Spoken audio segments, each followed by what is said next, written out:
Good morning friend. तो आइए दोस्तों, अपने स्टडी लाइन में आप सबों का स्वागत है। तो दोस्तों, आज का टॉपिक बहुत ही वीवीआई है आने वाली एग्ज़ाम के लिए। तो जैसे SSC GD, SSC CGL, SSC CHSL, RRC ALP के लिए और आने वाली एग्ज़ामों के लिए बहुत ही इम्पोर्टेंट है। इसे वीवीआई समझ लीजिए। तो दोस्तों, आइए हम बिना टाइम वेस्ट किए अपने टॉपिक पे चलते हैं। तो कंचनजंगा भारत के किस राज्य में स्थित है? तो यह सिक्किम में स्थित है। भारत की सबसे प्राचीन पर्वत श्रेणी कौन सी है? अरावली। सबसे प्राचीन पर्वत श्रेणी अरावली। अरावली पर्वत का सर्वोच्च शिखर क्या कहलाता है? गुरु शिखर। गुरु शिखर। सबसे बड़ा हिमनद या ग्लेशियर कौन सा है? सियाचिन। हिमालय के सर्वोच्च शिखर की ऊंचाई कितनी है? तो 8,850 मीटर यह आपका हिमालय का सर्वोच्च शिखर की ऊंचाई है। कौन सी पहाड़ी या नर्मदा और ताप्ती नदी के बीच है? तो सतपुरा की पहाड़ियाँ। खैबर दारा कहाँ स्थित है? तो यह पाकिस्तान और अफगानिस्तान के बीच। पालधारा दारा किन दो राज्यों को जोड़ता है? केरल और तमिलनाडु। नथुला दारा किस राज्य में स्थित है? तो यह उत्तराखंड में स्थित है। जम्मू से श्रीनगर का मार्ग किस दर्रे से होकर गुजरता है? तो यह बनिहाल दारा से होकर गुजरता है।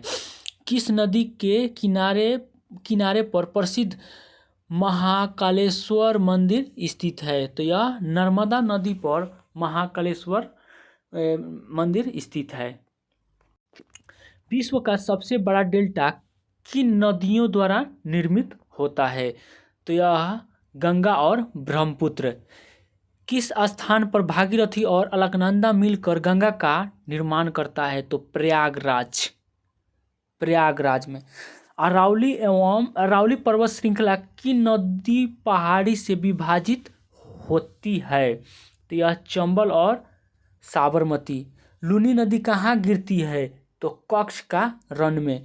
तिब्बत में मानसरोवर झील के पास कौन सी नदी निकलती है? तो सतलज नदी और सिंधु और ब्रह्मपुत्र। कौन सी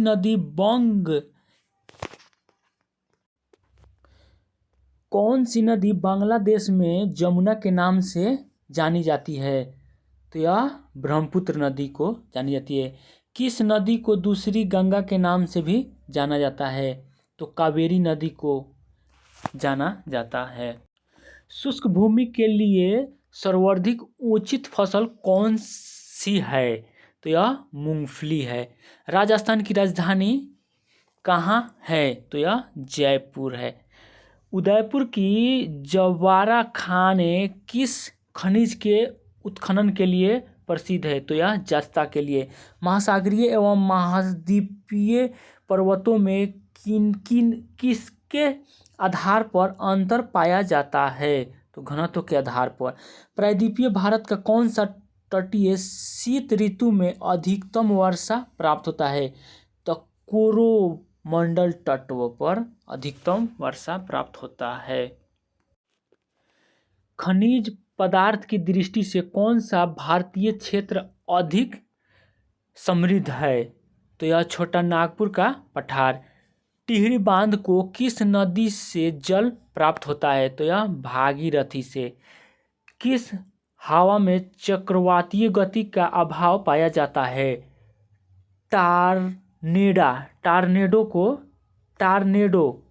भारत में निम्न में से कौन सी वनस्पति मुख्य है? पतझड़ वनस्पति।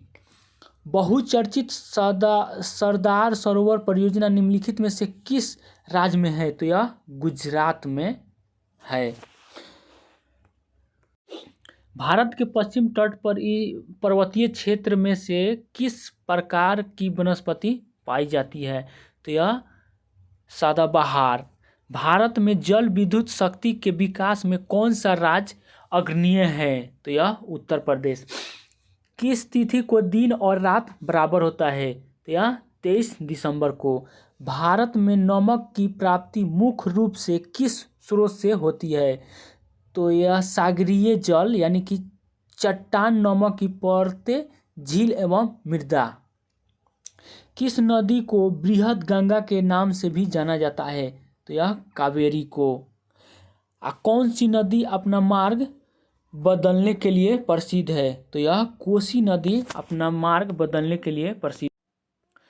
कौन सी नदी कपिल जलधारा प्रताप्त का निर्माण करती है? तो नर्मदा। एक बार और सुन लीजिए, कौन सी नदी कपिल जलधारा प्रपात का निर्माण करता है? तो यह नर्मदा हो जाएगा।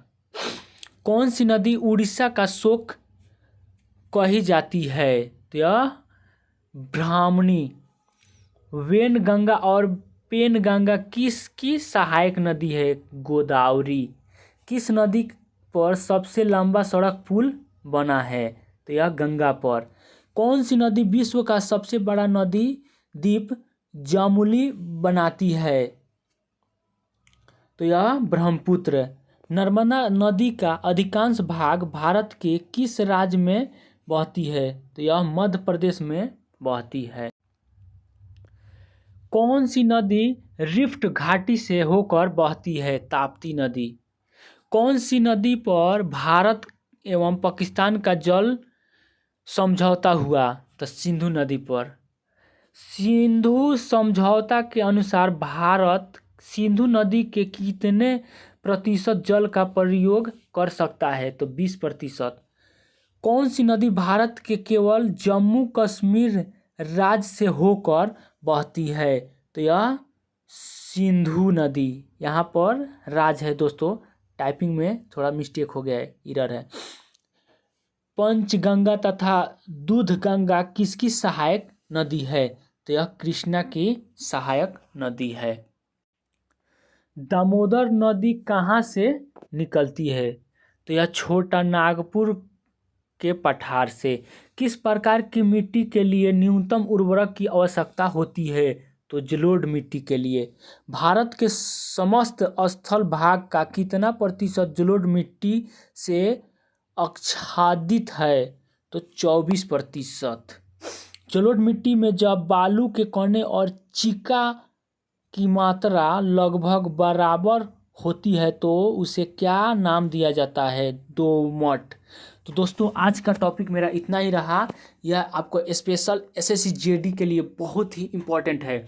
तो दोस्तों अगर आपको यह वीडियो अच्छा लगा तो लाइक, शेयर और सब्सक्राइब कीजिए और अपने दोस्तों को शेयर कीजिए जो यह वीडियो देखकर पढ़ सके। तो जय हिंद दोस्तों।